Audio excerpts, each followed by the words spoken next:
Welcome back to the Overplayed podcast, the home of sports and sports gaming in your ear every single Thursday.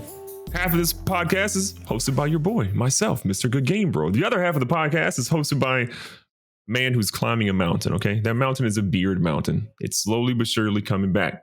More gray than ever. A measly little beard he has over there. It's my co-host, Mills. Mills, how are you? I will say this. The beard looks amazing now. They got a little shape up on it. I'm very happy where it's at. It's covering the double chin as we talked about before. But can I just talk about the reason I'm wearing a hat tonight? Why? Because I was like checking the beard out, like seeing what I wanted to do with it.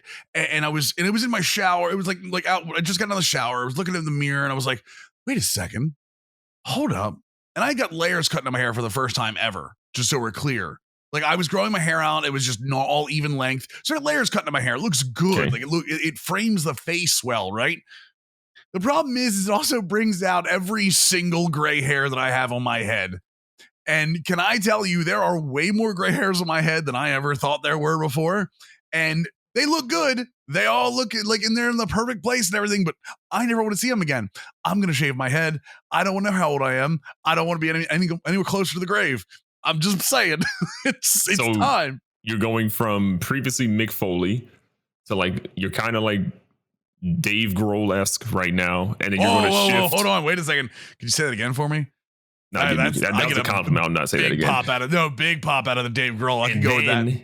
You're going to turn into Max Payne. Max Payne with the bald and the beard. Yep. Yeah. Max Payne 3. You damn right. That's my evolution.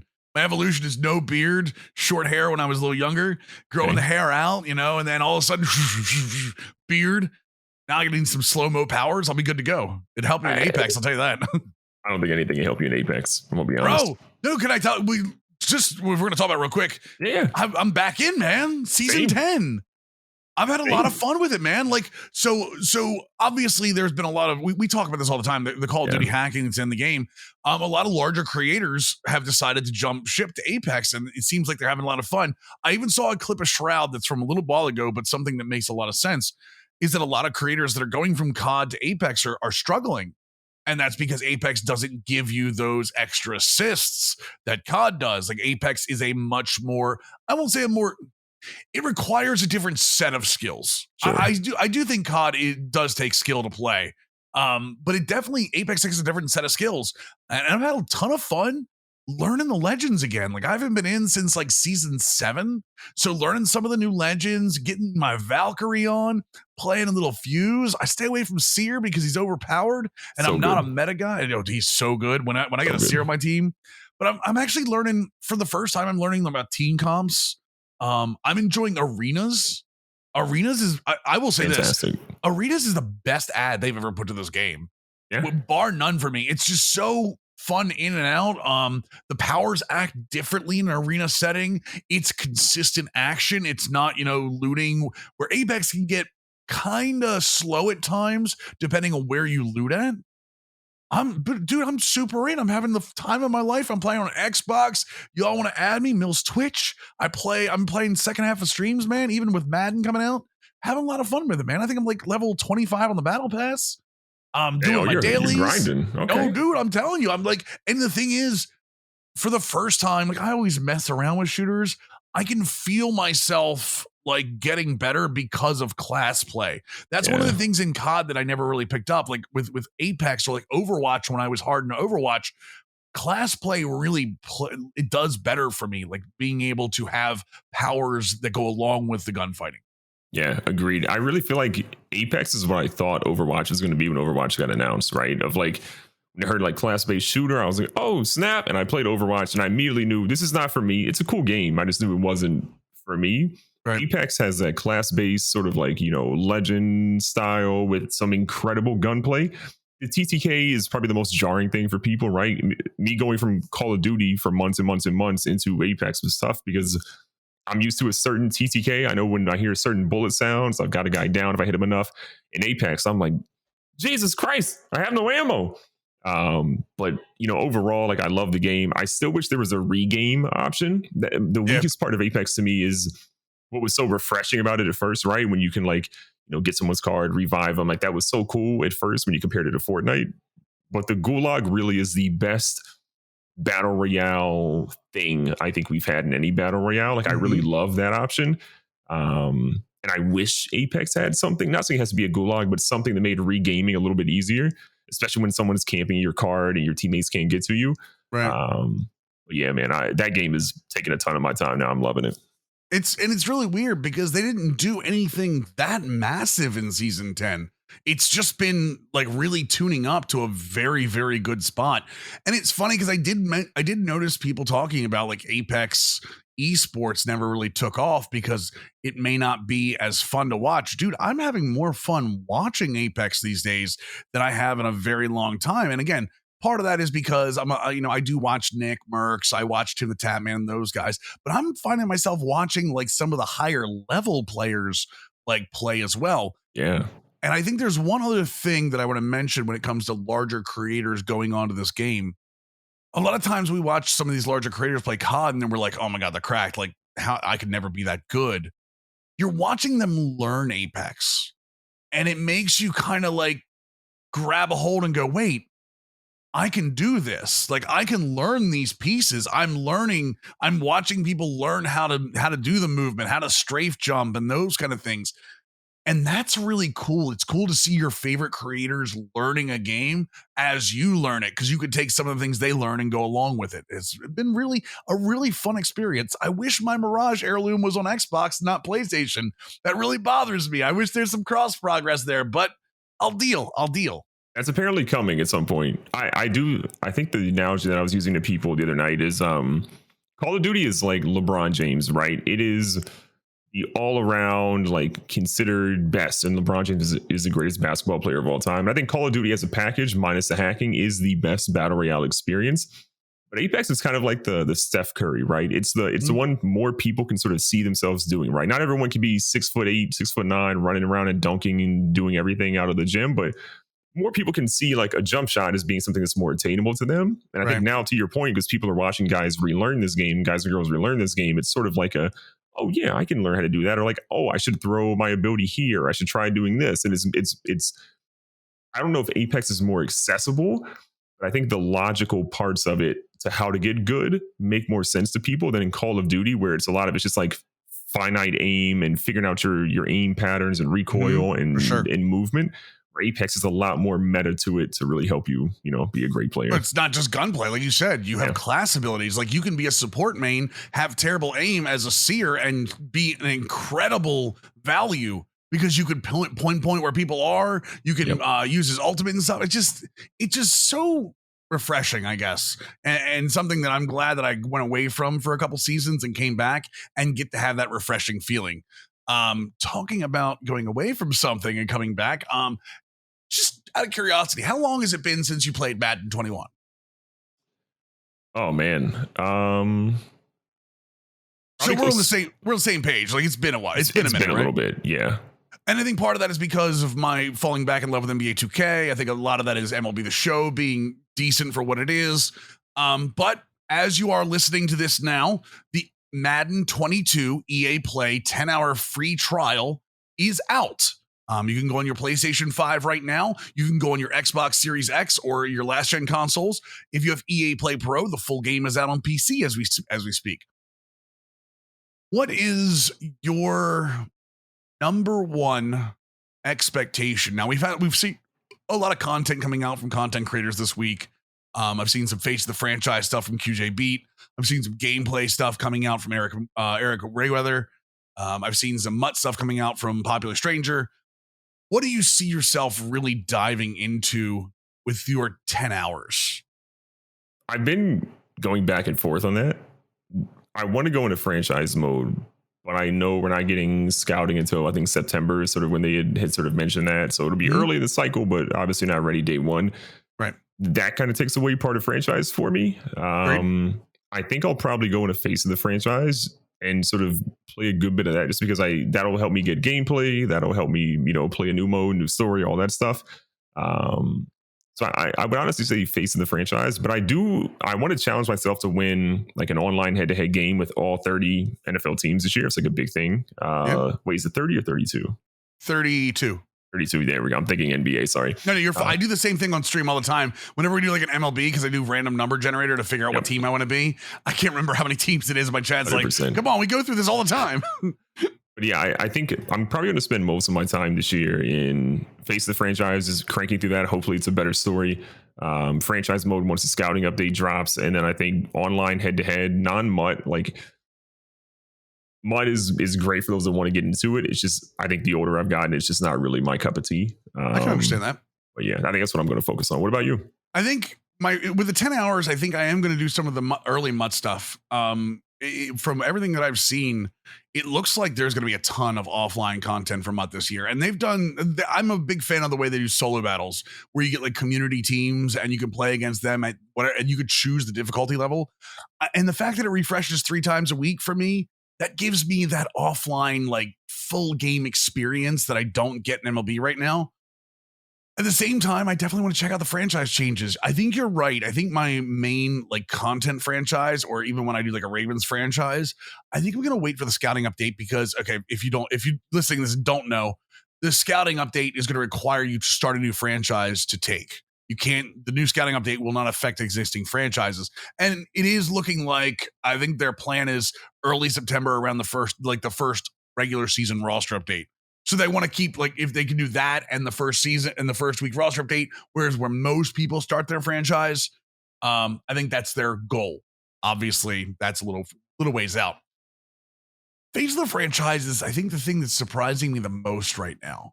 And the reason I say that is because of Q's video. And Q's an amazing entertainer. Let's start with that. So everything he does is cranked up to 12 anyway. But I watched that, and I watched the linebacker drills, and I watched the direction, and I was like, this is night and day what we saw last year. And between the two of us, I think they've gotten plenty of criticism on what they did with the Heartbreak Kids and all that. From what I'm seeing with this, like I get a different vibe. I still get some of that long shot vibe, but I don't get like the railed storyline vibe from it anymore. And again, Q can only show so much in his pre-release, but I'm really excited for it to get more of that superstar feel back. Like, I think when it moved to Face of the Franchise, they got into this storytelling. I think it was obviously we talk about Long Shot from a couple of years ago. Oh my God. You go Long Shot and then Face of the Franchise. I think those two pieces are pieces of the same puzzle, right? And I think their idea was, hey, Face of the Franchise can be the completed puzzle. And I think if anything from last year, they're just putting the pieces in the wrong places. I think this one feels different. It feels like they finally said, okay, let's take a step back and look at the thing as a whole and go, what's this experience looking like? So I'm excited. I'm excited to try a linebacker defensive for the first time. But I'm also excited to see how they differentiate. I thought wide receivers and running backs were not done very well last year. I think everybody wants to do a quarterback. So I'm curious to see what the changes are going to be doing for non-quarterbacks and how well that's going to play off. And again, I like the story. I like the idea of having a storyline that isn't railed, but like gives you some actual choices. Not, hey, I'm going to make this choice. It's going to be the same thing in a year, but still, it doesn't matter what you do. You know, that guy's still going to go to your college as a wide receiver and then get recruited as a quarterback. Wait, what? I'm going to steal your position. It was so dumb. This is I love QJB's content. What the blue moon? So this was like whenever user. Yeah, whenever he drops content this early on a mode that I want to play, I'm always in this weird dilemma of like, I love Q. He's such a great creator and I want to support him, but I can't watch the video because I don't want to spoil it for myself. Don't want to ruin it, right? Yeah. I watched the Twitter clip of like the linebacker drill and I was like, okay, this looks great. QJB's editing is always phenomenal. But I was like, I got to save this video to watch later when I can actually play it and then, see from his perspective too. And since we called it out, for those of you looking for it, it's QJBeat on YouTube. I mean, he's at 2 million subscribers. If you can't find him, you got a problem. So the videos are there. Again, I mentioned that Eric Rayweather, if you're looking for video on that, has a lot of gameplay video. A lot of some too. Yes, 100%. Yeah, Bengal had some, and Popular Stranger had some Ultimate Team ones that I saw, and a couple of the creators. Just follow the official Madden Twitter account. They retweeted all of it. So support creators, by the way. They're these creators. I'm going to say this: these creators are getting these videos out very, very close to the EA Play trial deadline, and I know a lot of you are going to be playing these EA trials. Those creators, these views of them are some of the biggest things they get to do, and I think they all hit trending today on YouTube. Go check their stuff out. Go watch it. It's worth your time. It's entertaining. It's not just dry. Hey, here's Madden 22. So definitely worth your time. So another thing worth your time is something that's been popping up for the last, I'm going to call it like the week or so, and something I've been banging a drum on. A couple of the creators have for a while. MLB The Show has gotten to a point where a lot of their online content is good. They have a very good gameplay loop. For the ranked seasons, obviously they added a program for people that don't win a ton of ranked seasons, that you can still get through the program and get some of the rewards. Same thing with Battle Royale. Their events have the same thing, kind of a program where wins aren't the only thing you have to worry about. But it's, as it goes deeper and deeper into the season, we're seeing less and less offline content. And by offline content, I'm not just talking about Conquest. I'm not just talking about programs that can be done online and offline. I'm talking about online or offline specific programs, things that are built for offline, like a single player battle royale or a ranked season that goes around extra innings. But even past that, and we talked about this on release, their Road to the Show and their franchise mode, both modes which have taken a step back this year for different reasons.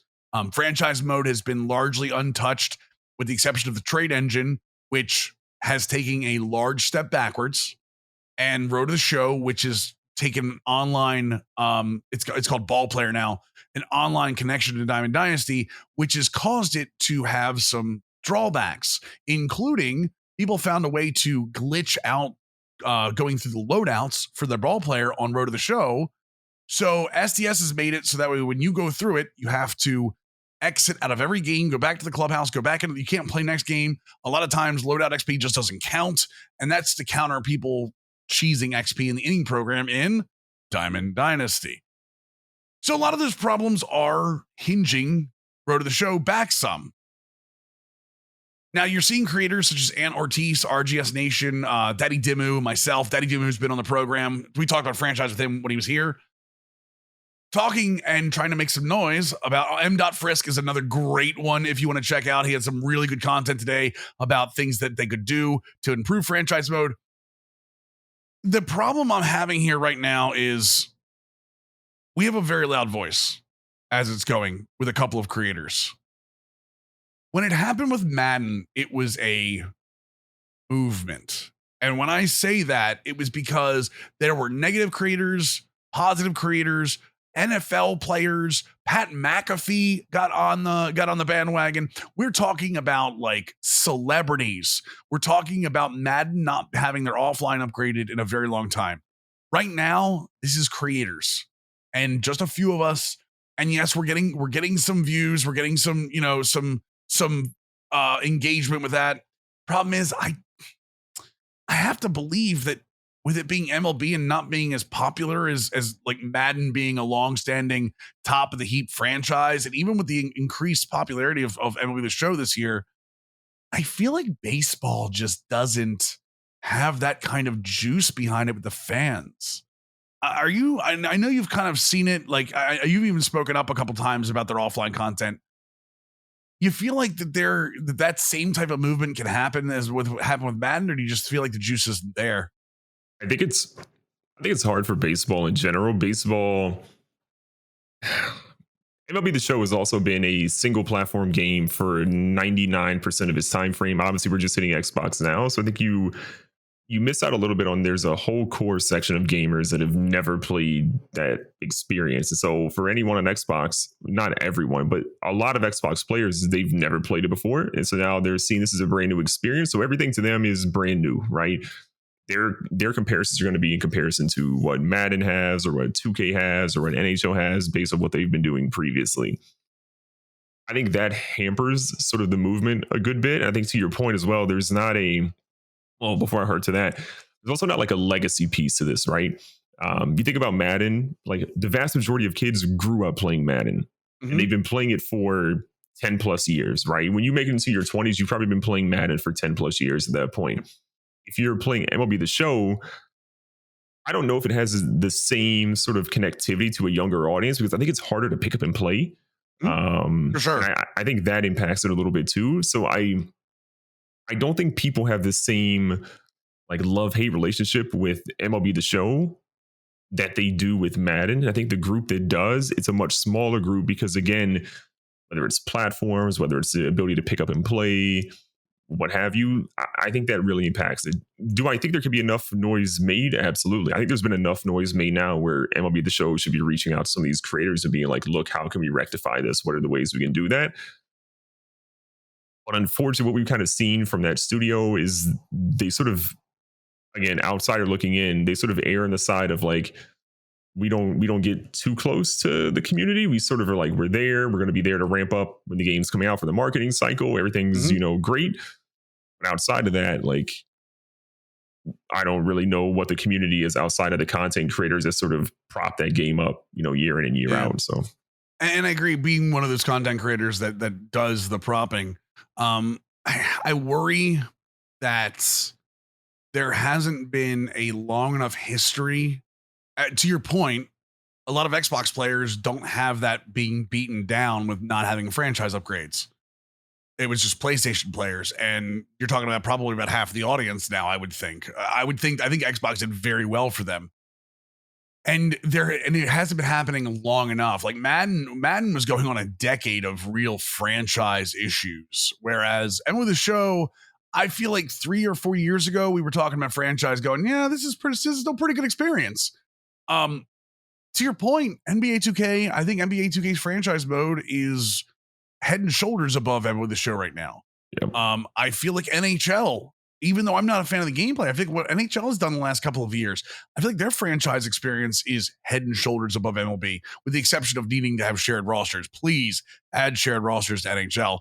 I feel like with the noise around Madden this year and the noise around even FIFA, which we'll talk about here in a second, really upgrading their offline experience, I think MLB The Show is going to be behind an 8 ball next year. The problem is I don't know if they care that they're behind an 8 ball, because again, that voice has to have some juice. So my ask is that if you're listening to this right now, I do have a little ulterior motive behind this.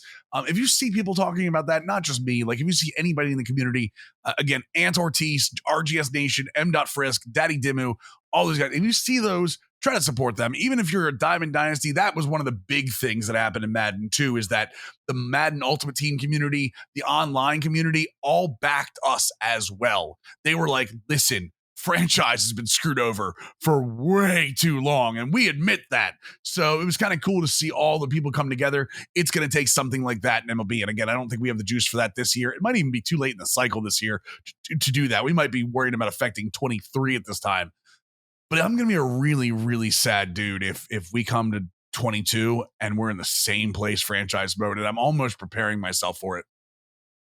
I'm scared. I think the thing that hurts too, right?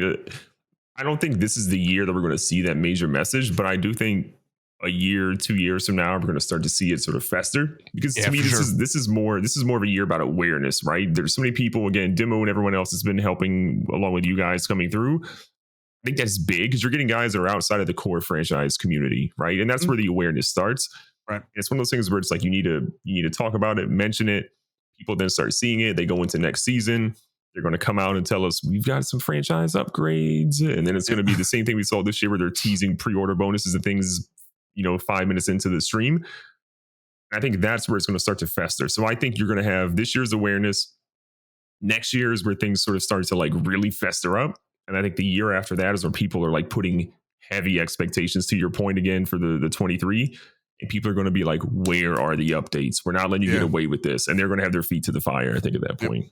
I think we have a better shot of getting offline Diamond Dynasty content than Franchise or Road to the Show, because that again brings engagement into their card collecting mode, which is, I don't know who here is listening. Card collecting mode engagement is one of the number one statistics that sports games normally look for at this point, for better or worse, mind you. Whether you wouldn't believe it or not, it's a business model. It had these video games are still a business, so I understand where that's coming from, but that's why I think we have a better shot of getting offline Diamond Dynasty content than the other two.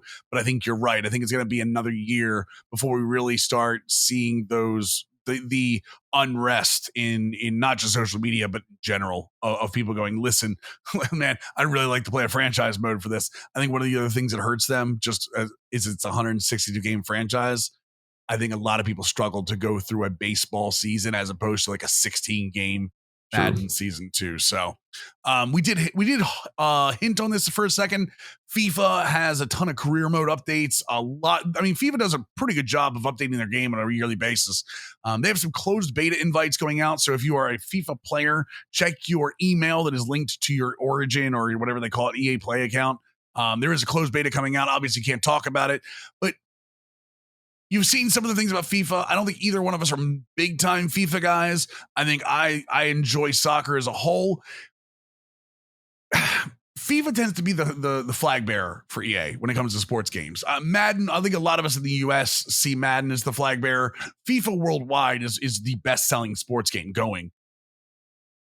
You feel like FIFA does a good job so far, and the other thing I want to bring up about this is we talked about this is Pro Evo Soccer, which is now calling itself esports soccer, is coming out free to play with other pieces. We talked about it being like a live service. Do you think that puts a little more pressure on FIFA this year to really up their game? I don't know how much pressure they feel, but I think they got an eye over there. Right. I think in recent years, it's been pretty easy for them. Like PES was able to have some things I think that stood out. But as a total package, they were nowhere close to what FIFA offered. And I think, in recent years, it felt like FIFA has just sort of been like, okay, yeah, sure. Okay, you're doing that, buddy. Okay, we're not really worried about you over here. I think now, I don't think they're nervous, but I think they're intrigued by the business model. Because that business model is really intriguing, right? Like it's something we've all talked about. Anyone who's been around sports games for as long as we have, we've talked about the free-to-play, freemium sort of model and how that could sort of work. Right. This is going to be interesting. So I think FIFA's probably watching just to see sort of adoption rates and stuff, but they're doing it. I mean, esports, PES, whatever, is doing a whole new engine, right? They're in Unreal. I'm pretty sure I remember reading that properly. I don't think they're overly nervous by that. Right. But I know, like, I read the blog that they put out. I don't know if it was manager career or FIFA career or whatever, or no. It was about creating teams FIFA's putting in. Yeah. So it really feels like FIFA's like going deep, and to your point about FIFA being the flag bearer, dear God, I'm hoping that comes into Madden and NHL. But this feels like it's going to be a good year for FIFA. Like just seeing the blog posts, the level of detail they're putting out pre-release, like I feel like optimistic about what they're doing. FIFA, another one of those games when you want to talk about Ultimate Team. I mean. Don't get me wrong. They're not going to be, confused with a no money spent mode at all. But they do a ton of offline content.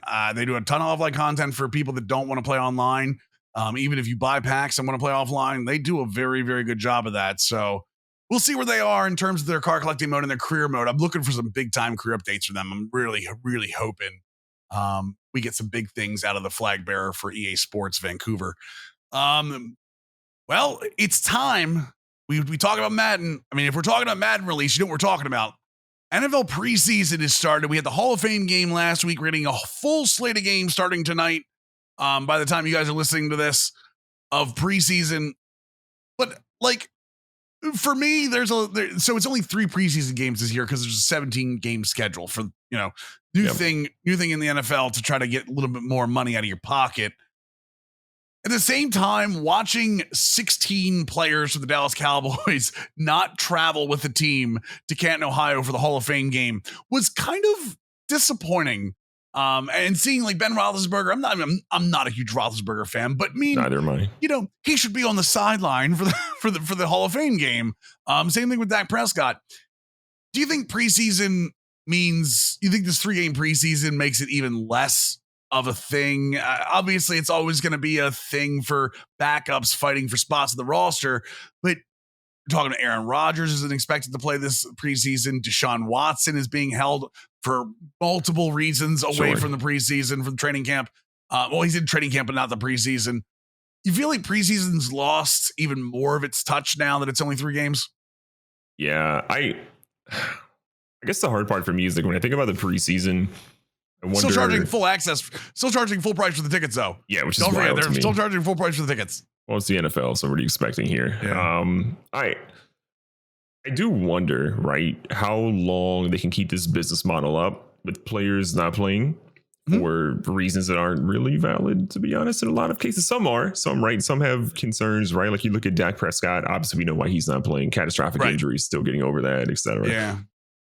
But some people sitting out, you're just sort of like, man, how does that hurt viewership? Like, when are these networks going to say like, yo, we saw lower viewership than ever because of this or whatever? Or people are like, I'm not paying full price because it's literally watching dudes that are like fringe NFL players sort of like playing and battling it out. It's like not an entertaining thing, especially when the prices are at full price.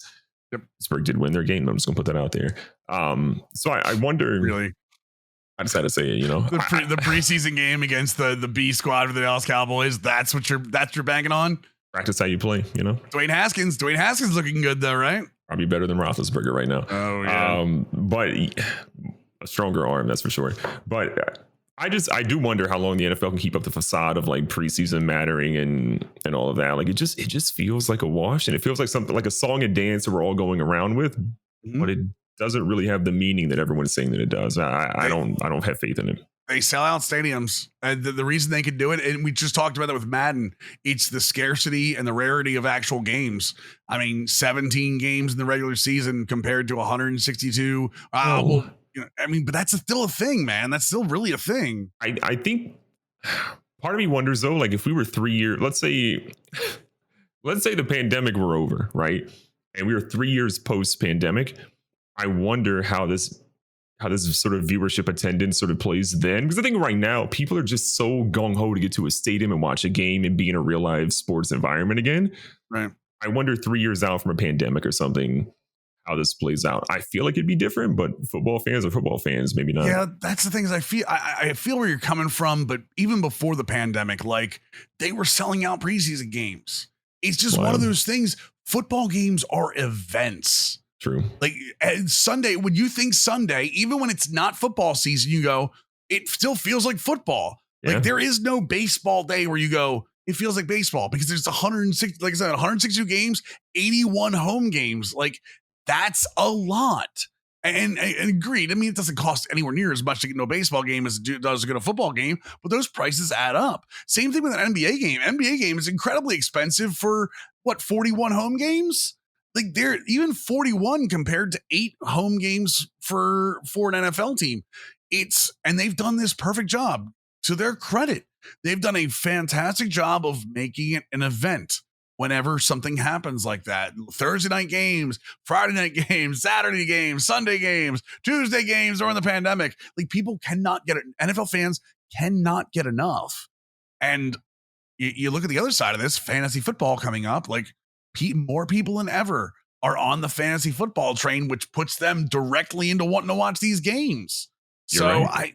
I think, and because I think NFL fantasy football, FanDuel, like daily fantasy football, all of those things are incredibly popular and the most popular sport for fantasy and for betting at this point. So it's between the scarcity and the fantasy. I think that it really drives not only like these preseason games being able to be full charge. The NFL walks around and does whatever they want to do right now because they can. Maybe that does fizzle out, but it hasn't yet. So we'll see. I will say, let's say this. Early predictions. Give me a couple of early predictions for you. Maybe an early Super Bowl prediction. Give me like a dark horse from each league if you want to talk about that. Someone that's not the Cleveland Browns or Pittsburgh Steelers, please, because we both hate the Browns, but Steelers aren't going anywhere. We know that they're bottom of the North. Yeah, I mean, I feel like this little known team, Kansas City Chiefs, are probably gonna fry this year. No, I think the Real dark Chargers. horse. I think the Chargers are going to be really fun. Herbert had an incredible year, and I think if a lot of those guys to stay healthy, especially Keenan Allen, and then was it Austin Eckler? I think as well as like I love a lot of it. Yeah, he's gonna cook this year. Yep. I love the makeup of that team, and if Eckler's healthy, Keenan Allen stays healthy, they're going to be a really fun team. I don't know if they challenge to win that division. But I definitely think they're going to have a lot of games. I think like a 10, 11 win season is easy for them this year. So they're a team I'm obviously watching. I hate to say it, the Ravens are going to be so much fun this year. They can stay healthy. They stay healthy. I mean, Rashad Bateman's already being talked about being weeks out from coming back. That's a rookie wide receiver. Hollywood Brown still nursing an injury. Like receiver, one of the reasons they're looking so exciting is because of their receiving core. Their receiving core can't stay healthy. And we got Sammy Watkins, who's known for going down a couple games a season. That scares the hell out of me. I'm not going to lie. Well, I mean, you only need 2 receivers because Harbaugh's going to call run plays 90% of the time anyways, because that's what Harbaugh does. He doesn't let his guy throw the ball, you know? I'm not wrong. And I'm saying AFC for a second. I'm glad you blamed it on Harbaugh and not on Lamar Jackson. A lot of people are like, no, I don't think it's Lamar. No, it's Harbaugh holding him back from throwing. Yeah, 100%. Sure. 100%. And now I'm looking at the AFC South. The Colts are really weird. They have Sam Esslinger. I can't remember to say his name. The kid from Texas. It's starting at QB right now because they don't know what's going to happen with Carson Wentz. I think last thing I heard about Wentz and Quentin Nelson, who both have the same injury. They look like they're on track for week 1, week 2 action. Yeah, if there's one quarterback I don't want to rush back from an injury, it's Carson Wentz. Yes, please. So, I mean, we've seen what happened. So, I don't know. Colts are interesting. I think Titans probably win that. On the NFC, I still think Washington probably wins the NFC East. The West, I'm going Rams, I think, for that division. Stafford's going to be fun, I think, there. Unless Trey Lance pulls some magic with the 49ers.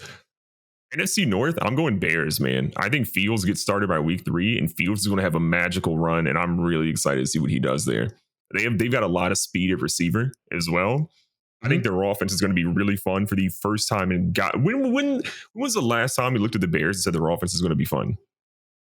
It's been a minute. A lot of people thought it was going to be that way with Trubisky, who's now in Buffalo talking crap about the Bears. But you're absolutely right, man. It's been a minute since we talked about the Chicago offense having as much firepower as they possibly do this year. Sure. So if they get Fields in early, I like the Bears. They have a lot of fun in that division. And then the NFC South, I mean, it's the Buccaneers division. You look at it 12 different ways. It's the Buccaneers division. So I will say this about the NFC South. I think the Panthers are way better than people are going to give them credit for. I think Sam Darnold is way better than people are giving him credit for. I think that was an Adam Gase problem, not a Sam Darnold problem. Okay. I think with a competent run game, the Panthers have one of the best wide receiving core going. I really truly do believe that Panthers team is going to show some people up. Not the Buccaneers. I think the Buccaneers are still the class of that division for sure. But I don't know how many more Jameis Winston memes I can see about him getting knocked over by the ball drills. I love Jameis. The pads and the ball drills. I think he's going to ball out this year. I do. I think Jameis is going to be really good. And that's why it kind of bothers me that he is a walking meme at this point for the NFL. I do think Winston's going to be very good this year. I think the Panthers are a wild card team. I really do. And that's coming for something because I think the NFC West is a gauntlet this year. I think the 49ers, even with Garoppolo at the helm, who I think is going to start the year, not Trey Lance, they're coming back and they're going to be healthy this year. A lot of people forget the 49ers had a ton of injuries last year, which led to the bottom of that division. I think the Rams are the class of that division. I agree with you. I think the Rams with Aaron Donald, I think Matt Stafford is finally going to be there with some talent, a very good offensive line, a good running game. Even though they just had a major injury with their starting running back, I think they're going to be okay. I think their offensive line is good enough and their defense is fantastic. So if I had to go, I'm going to just give a Super Bowl pick here. And people are going to think I'm a little crazy here for saying this. I think the Washington football team can make the Super Bowl this year. I think people are sleeping on Ryan Fitzpatrick. I think that is a top 3 defense, which is what you need. Okay. I I think their receiving core is incredible. I think Antonio Gibson makes another huge step, and their offensive line is slept on too.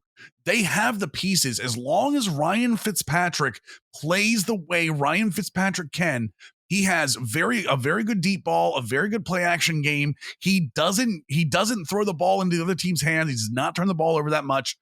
As long as he plays well and they maintain health, I mean, you got to think about it, man. Terry McLaurin, it's another year for them. Washington beating Tampa? I think Washington can. I think Washington can absolutely beat Tampa. If they match up in the NFC Championship game, listen, I absolutely like the Buccaneers a lot. Brady has to fall off at some point. We've been saying that for a decade. I know. The way you get to Tom Brady and the reason that the Chiefs couldn't in the Super Bowl is you move him off his mark. There is no team in the league that rushes the passer better than the Washington football team. I almost did it again. I do it every time.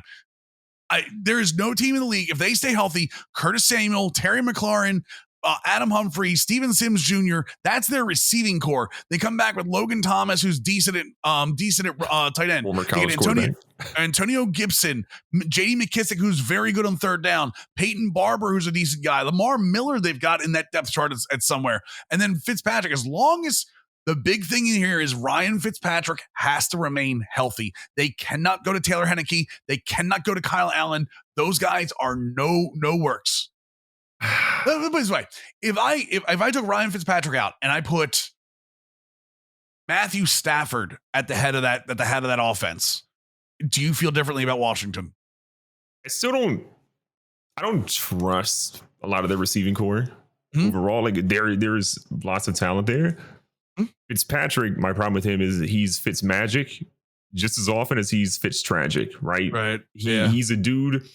Fitzpatrick's passing game is built on tight window throws that are sometimes nothing but 50-50 throws. And he's been very good in a lot of those instances, but let's not forget about the very bad instances of Fitzmagic as well that led to Fitztragic, which led to him getting benched, and they brought Tua back. That was a whole weird thing. Right. I like Washington's defense. I don't love the consistency of their offense. I can't believe I'm saying this. I'm going Chiefs out of the AFC, and I'm going Rams out of the NFC. For the same reasons you gave about defense and getting to Brady, I think the Rams can essentially do that. I just trust the Rams offense. Even with the Cam Akers injury, I trust their offense a little bit better than I trust Washington's. But still, the NFC is going to be fun to watch. I'm going to go on my other limb for AFC. Okay. And the Super Bowl this year, don't say Buffalo. It's not going to be Buffalo. Okay. You and I are not going to be happy. It's their year. It's not the Browns' year. You're out of your mind. It's their year. Have you seen that team? Have you seen the team makeup? As long as Baker Mayfield doesn't implode on the field, dude, that team is too good on paper. They already showed it last year. They got their taste last year. They got their playoff taste. They looked good in the playoffs last year. It's Washington. My picks are if I'm going full favorites, I think it's Chiefs Rams. I think Chiefs Rams. If you want to go full favorites, I think Chiefs Rams is my pick. Okay. My heart and gut are telling me Washington Cleveland. Just saying. And put 7 people watch the Super Bowl. Hey, whatever it is, I'm just telling you. I think it's Washington. Washington's going to win it before they name their team. You ready for that? It's going to be the Washington football Super Bowl win before they name their team, whatever they end up naming it. By the way, real nice job naming your team before, Cleveland named their team in immediate turnaround, but Washington still can't decide what they want to name their team. I feel like Washington's whole thing about not naming their team is all a marketing ploy. I think they're just trying to sell merch. You sell all this merch. You have a 3-year. I think you're wrong. You have a 3 to 5 year span where they can sell merch, and then all of a sudden that becomes an extra vintage too. So the Washington racial slurs merch is vintage. The Washington football team stuff is super vintage. You bring out your new team name, and now this is going to be this brand new thing. Yeah, they already told fans the name they were thinking of in that video they put out. they know what they're doing. They're just waiting very long to do it. Yeah, they did that, and then one eager beaver fan decided to go to the copywriting office, or the copywriting office, and get them all. Like say, get all the copyrights for all of them, it's all the trademarks for all of them, and say, hey, I'm willing to deal. Smart. Hey, listen, I don't hate the player, hit the game, right? Yeah. Let's talk about the NBA real quick. While we were out, the NBA off season started and was a whirlwind of absolute moves, including the new super team in LA. Russell Westbrook gets traded from the Washington Wizards. The deal was really weird. It was supposed to be like a 2-team deal, then it turned into a 3-team deal, then it was a 5-team deal. So we have Russell Westbrook, LeBron James, Anthony Davis, Dwight Howard, Trevor Ariza's on that team, Carmelo Anthony's on that team. Like if this is 2003 or 2013, this team is winning 80 games. And the Olympics. No kidding. Talk to me about this new Lakers squad. First of all, is the age going to hurt them? Frank Vogel just got a contract extension, I believe. Frank Vogel is very good at resting players at the right time. He knows he's about as good as Pop used to be resting guys and getting yelled at for it. At the same time of the age question, the other question comes up is chemistry. Is there enough ball for all the players of that team? Yeah, man. This is such a weird thing. Also, I just wanted to say a major shout out to Dennis Schroeder for rejecting that $84 million contract that led to this team being formed. I feel terrible for Schroeder, and I'm sure mentally he is going through the ringer right now. But if Schroeder doesn't turn down that deal in hopes of a $100 million contract, this Lakers team is not forming nearly to the way that it's essentially forming right now. So that was a major domino. He just got a year with a mid-level exception of like almost $6 million. He'll be back on the market, so Godspeed to Dennis Schroeder. So right to the Lakers roster, we have Melo, or Trevor Ariza, Ken Bazemore, Devontae Cook, Anthony Davis, Jared Dudley, Wayne Ellington, Marc Gasol, Taylor Horton-Tucker, Dwight Howard back for the 3rd time now as a Laker. Yes. LeBron, Wesley Matthews, Malik Monk, who I love a lot, Kendrick Nunn, and then Westbrook. Actually, I don't know if one of those guys is still in there, but it is what it is. I like the roster. My biggest issue, though, like I tweeted about it with Westbrook. I love Russell Westbrook. Russell Westbrook is actually one of my favorite NBA players of all time. He's up there in my like top 15 players that I genuinely love to watch, right? Westbrook is an entertaining watch. I would pay to watch him play any single night of the week. Dude is incredible. The Lakers essentially traded for a point guard that is a 6'3" power forward. He's scoring the majority of his points inside. He's an incredible rebounder. He's a versatile passer.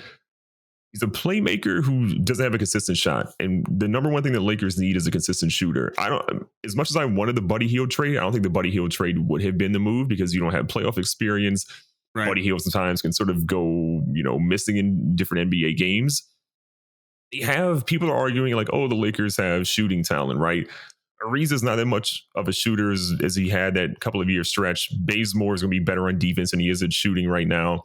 Anthony Davis, we've seen falls in love with a 19-foot fadeaway jumper sometimes. Wayne Ellington, there's a guy that can shoot, so I give you that. Melo's going to be able to spot shoot a lot. Sure, yeah, Melo's going to still be fine there. All right, so then Melo's going to. I think Malik Monk can shoot as well when he's going to be on the court. How do you feel about Taylor Horton-Tucker on this team? He got a decent contract. I think if you talk about a guy that's a high ceiling, it's him. But I don't know if we've really seen the consistency to really like garner him being a major piece right now. And I don't know if he can carve out a niche in this team to really give him the opportunity to do that. I think the regular season, one of the reasons he's on this squad is because of his defensive capabilities. I think he's very long and very quick defensively. I think he's going to get some time regular season. I really do. Because even in any games where LeBron is out or Westbrook is out, any of those guys out, Horton-Tucker is going to get some of those minutes. And I think they're expecting, hey, look, even if Westbrook's out, this team is still capable of beating anybody in the league. All right. If LeBron's out with Westbrook, Anthony Davis, a guy like Melo out there, Dwight Howard, that team is still capable of beating 70-80% of the teams most nights. I think they're built to make sure that they don't have to have everybody every night. I don't know, man. I don't love the makeup of this team. To be perfectly honest, like no one in their starting rotation is a shooter. Like no one. Yeah. Like no, you're not wrong. You're not wrong. And so when you're talking about crunch time, right? We're talking about closeout games or trying not to be eliminated, whatever it might be. You want to have your best possible lineup, which typically is your starter. Sometimes you swap a guy out or so based on matchups or principle or whatever. Right. They don't have the guy that's going to help them stretch the floor. Teams are going to pack the paint on them and say, shoot it. Okay, Russ, you shoot it. LeBron, you shoot it. LeBron can hit shots. But that's my biggest issue with them. They really don't have a guy in the starting lineup that can do that. They got to put some subs in. A lot of guys they're bringing in that can shoot have deficiencies on defense. Right. Malik Monk is a walking bucket, but also he's streaky. Kendrick Nunn had a really good stretch, but also we haven't really seen he's been playing not up to his potential as well. He's a smaller dude as well. I think he's like 6'1", 6'2", somewhere around there. I don't know, man. I have more questions than I think I expected with the Lakers team, and I'm not fully sold on them as much as I maybe thought I had been initially. So the trade, let me go down the trade real quick because this was a massive trade. So the Spurs were involved, Pacers, Nets were involved because of the Dinwiddie trade portion of this, and the Lakers. Lakers got Russell Westbrook, the 2023 second round pick from Chicago, which was Washington's, the least favorable. They got 3 second round picks. It was Westbrook and 3 second round picks. The Nets got a second round pick swap, an 11.5 million trade exception, which I think is actually really going to be big for them this season. I think they're going to be with the way their cap is and the fact they signed Patty Mills, who I think is a fantastic signing for them to back up Kyrie. I think, and then right to the 2015 first round pick, like Nikola Milutinov, which is he's been around forever. The Nets got a trade exception out of this. Let me tell you what the Wizards got out of this deal, because the Wizards got an absolute windfall out of this. From the Nets, they received Spencer Dinwiddie, who I think we're both extremely high on as a guard. Yep. And I think he's going to play. The whole point for the Wizards was to make sure they didn't trade Beal so he could play next to Spencer Dinwiddie. They got KCP, Kentavious Caldwell-Pope from the Lakers, Montrezl Harrell from the Lakers, who I think is going to be amazing for them, especially inside for teams against like Joel Embiid and the Sixers. He's not really a guy that's going to guard Giannis as much, but he can guard Giannis when needed to. They got Kyle Kuzma, who's in a weird spot coming off the Lakers. He's underperformed, but again, he's playing in such a high pressure situation. This might be exactly what Kuzma needs. Aaron Holiday from the Indiana Pacers, again, a really good guard. They got draft rights to Isaiah Todd from the Pacers. My favorite part of that was Todd. Right, it was Todd. How do they pull Todd? What did the Pacers get out of this? The Pacers got draft rights to the Lakers pulling Isaiah Jackson. I think Todd is a way better prospect 100%. Than Isaiah Jackson had any chance of being. Dude, the Wizards really steal this deal. I think so. I think the interesting part too is the Wizards will do what the Wizards always do and trade away the best parts of these players 3 to 5 seasons from now. This is what the Wizards do. Chris Webber, gone. Rip Hamilton, gone. Rod Strickland, gone. Like they just have a history of having, in their defense, Beal they've held on to. But the vast majority of like talent they've had that's young talent, they find a way to ship out and then they go do really well somewhere else. So I hope for the Wizards' sake, this is a couple of people, Kuzma, Isaiah Todd, and Aaron Holiday being sort of on the younger side of things. I love Dinwiddie as well. But I'm hoping they can cultivate and keep some of this young talent and build an actually good basketball team. Their depth chart right now is Dinwiddie and Beal. Kuzma probably ends up playing the 3 for them. Yep. Although Davis Bertans is still on this team as well. Don't forget about that. Rui Hachimura is going to play the 3 and the 4 a lot. They can go small. Hachimura's been able to play the 5 for them. Thomas Bryant, Daniel Gafford, Montrezl Harrell, Isaiah Todd coming into the 5. They've got, and Denny Avdija, who really didn't play a ton last year due to injury. Don't forget, they also drafted Corey Kispert, who is known as probably the best shooter in the draft. They have a very good 10-man, which is not something a lot of teams are going to be able to do. Beal is their superstar. Dinwiddie is there too. Don't get me wrong. They got one of the best backcourts in the game going now, I think. They're going to be able to run some teams ragged.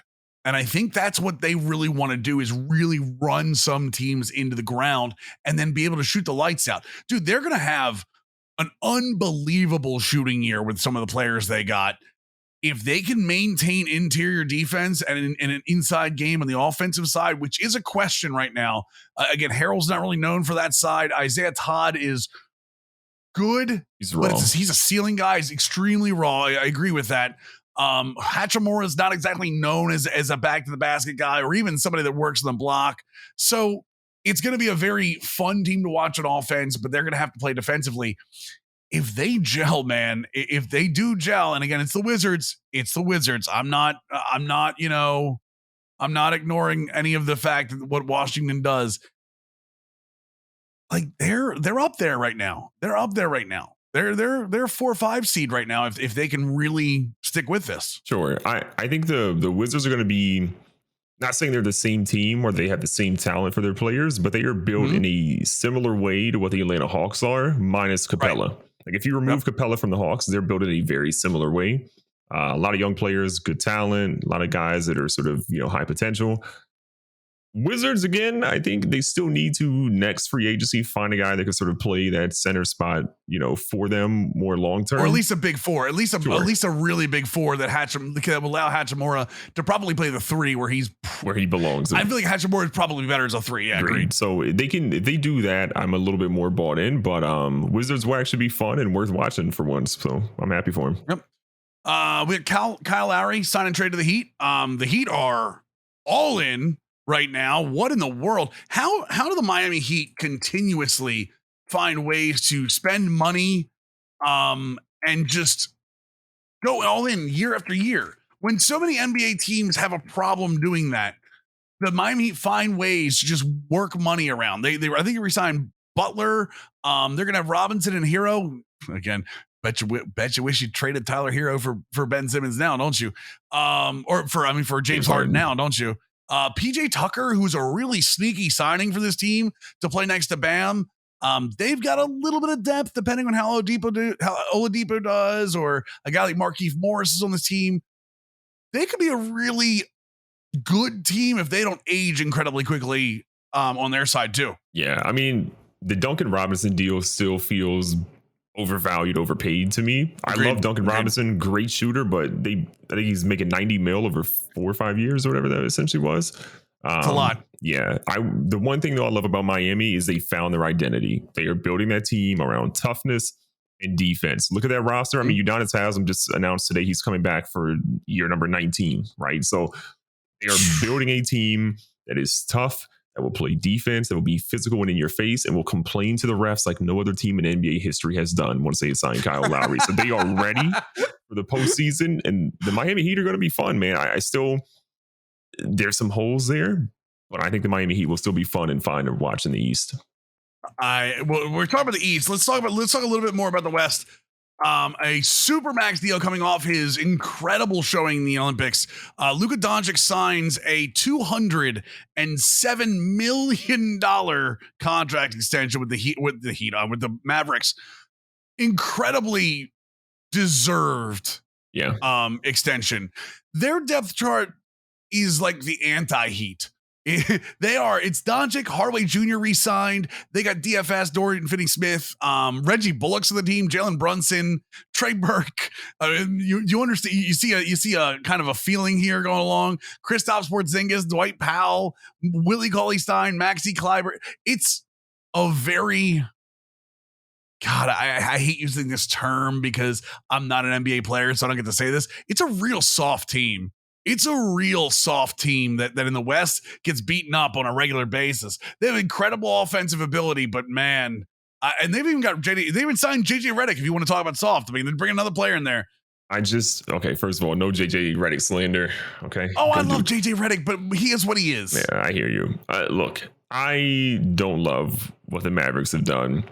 I mean, there's 2 glaring issues with the Mavericks outside of what you have on the rest of the roster. The 2 glaring issues for me are going to be Kristaps Porzingis making incredibly way too much money, right?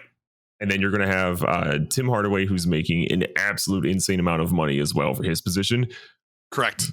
Those are the 2 glaring issues to me. If you found a way to move those dudes to get some better talent for them, great. But I can't get rid of Kristaps. They're not going to get anyone to take Kristaps from them. Not for that deal he's on. He showed last year, like, again, the unicorn just his horn isn't just as long anymore, man. He's not as unique anymore, and his injury concerns are great.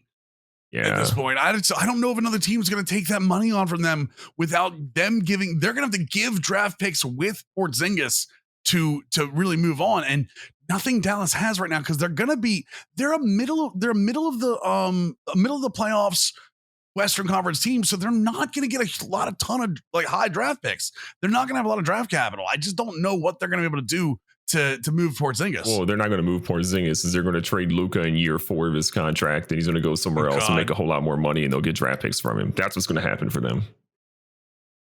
Let's talk about one more team that I feel like has some questionable moves this offseason. The New York Knicks. I like the Knicks paying Julius Randle. Yeah. I think Julius Randle earned that money. I love them signing Evan Fournier. I think Evan Fournier next to RJ Barrett is such a perfect pairing on the swing. Okay. I think Mitchell Robinson, Nerlens Noel, I think that's a great pairing for that center role, And I think Obi Toppin is going to go further into his own this season.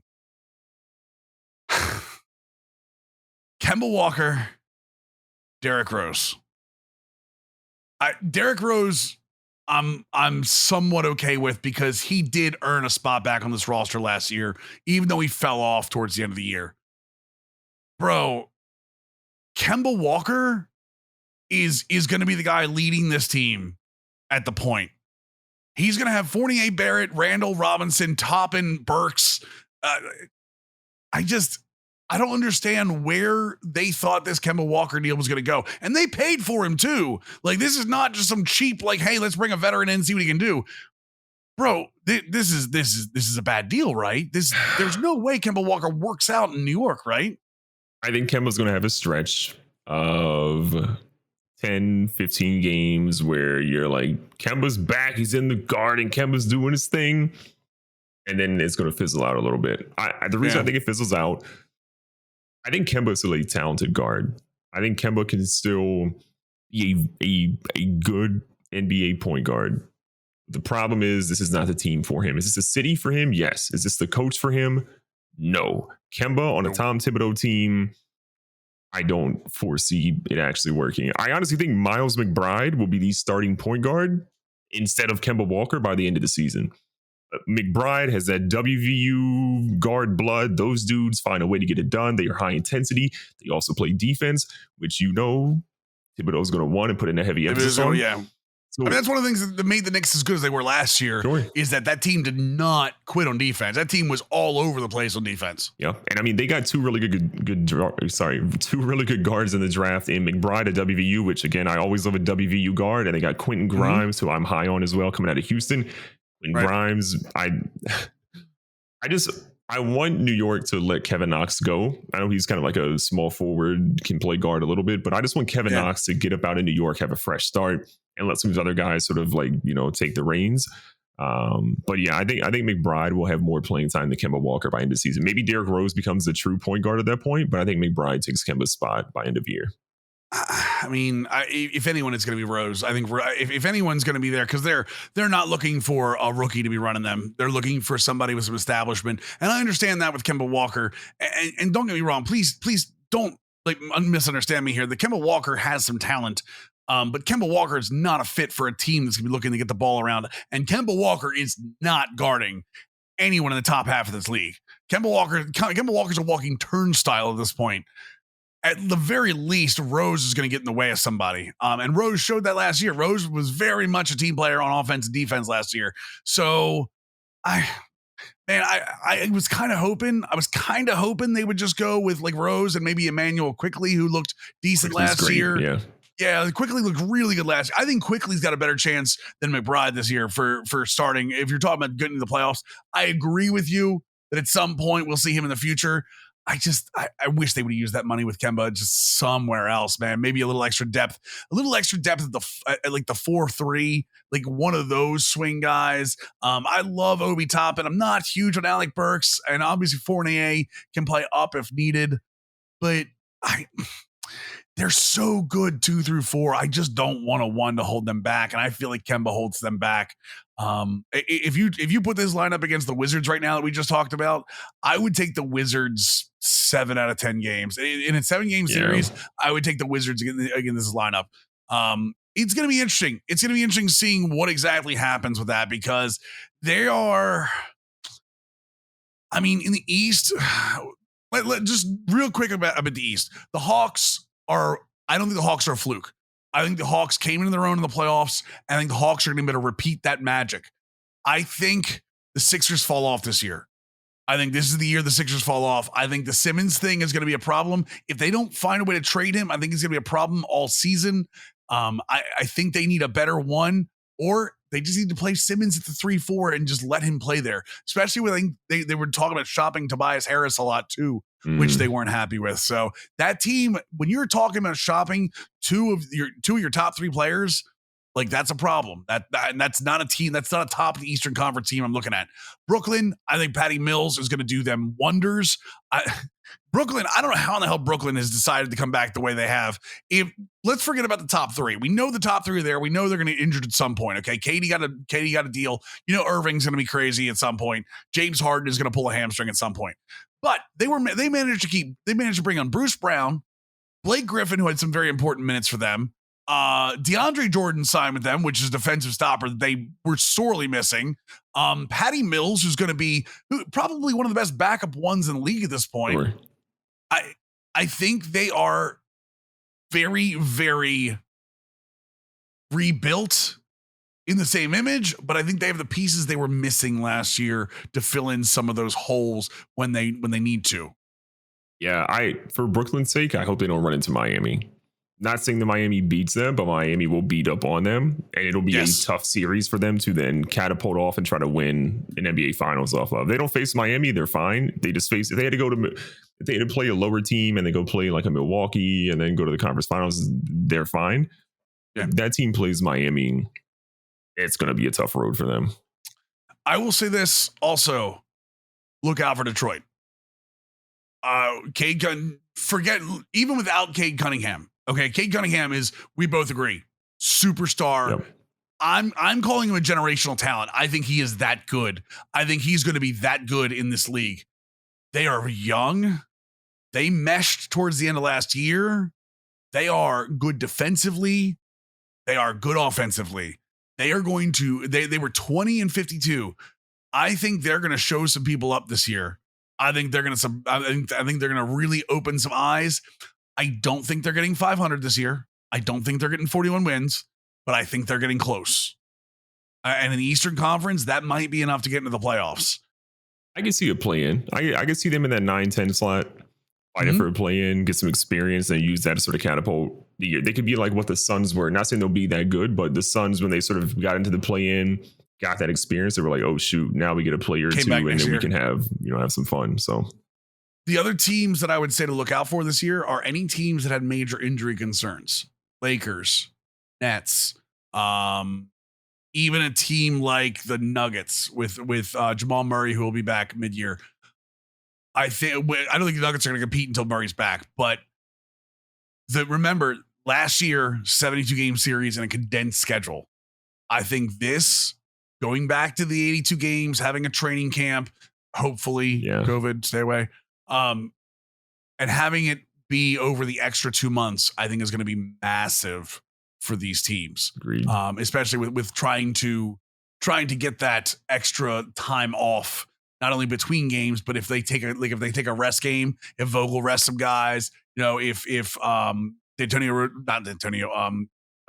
dude in Brooklyn? Steve Nash. Yep. If Steve Nash rests some guys, I think it matters more down the stretch now. So look out. Not that that's not a dark horse pick or anything, but those teams, I don't think the injuries are going to affect them quite as much going into the playoffs, unless they do what you said, unless they face off against the 1980s Detroit Pistons in the form of Miami, who is going to literally leave bruises on anyone that plays them. Yeah, I would not want to play Miami. That's the one team I would absolutely not want to play this season. I agree. Don't forget, just one last thing. If you're listening to this on Thursday, tonight, a very unique event going on. The MLB Field of Dreams game going to be played at the Field of Dreams. Actually, it's technically down the street from where the real Field of Dreams is, but beautiful stadium. It's actually in MLB The Show now. You can use it in Diamond Dynasty and offline. The new jerseys for the away team Yankees from the 1919 season and the Chicago White Sox, Black Sox, whatever you want to call them, the 1919 season. Very, very cool. Check that out. Even if it's for an inning or two, I think that's going to be an awesome event. And again, one of those things MLB needs to continue to do to attract new fans to their sport. Unlike the NFL is going to institute taunting rules this year. You see that, the 15-yard taunting rules that they're going to start. I don't want to talk too much about it. I don't want to bring it up because it's complaining by me. It's old man yells at the cloud. Like, I don't want people taunting each other on the, like, celebrate but don't taunt. But 15-yard penalty for a guy flexing his muscles. This is so dumb. So dumb. Speaking of flexing muscles, why this is like a once an episode thing now. I mean, I guess if you can't have a beard as beautiful as me, you got to start finding something else. I'll grow a beard. Look at the shadow. I dare you. I dare you to grow a beard. If my sideburns ever connect, I'll grow one. I'm telling you right now, give yourself 2 to 3 weeks. Let the side grow in. Let all the side grow in. Let's see what happens. Oh yeah, now look who's backing down. My wife will kill me. I don't want to die. Undefeated, never lost, huh? Except against my wife, she'll kill me. Yeah, wrap this thing up. Anyways, Mills, great episode. Covered a lot today. Remember, if you're listening day of podcasts or obviously after, EA Access is available for Madden. The FIFA closed beta invites. If you sign up for that, look out for that in your email inbox. And don't forget, if you're seeing content creators talk about MLB The Show offline content and the detriment, the issues there, make sure you support them. Show some love, retweet, comment, whatever, tag MLB The Show, whatever you got to do. Just be constructive. Don't be a little sausage finger Mervin because nobody likes that. My name is GoodGameBro, that man over there with a beard that's now coming back in his Mills. Be safe, be smart, tell somebody you love them. Catch you guys in the next one. Ciao.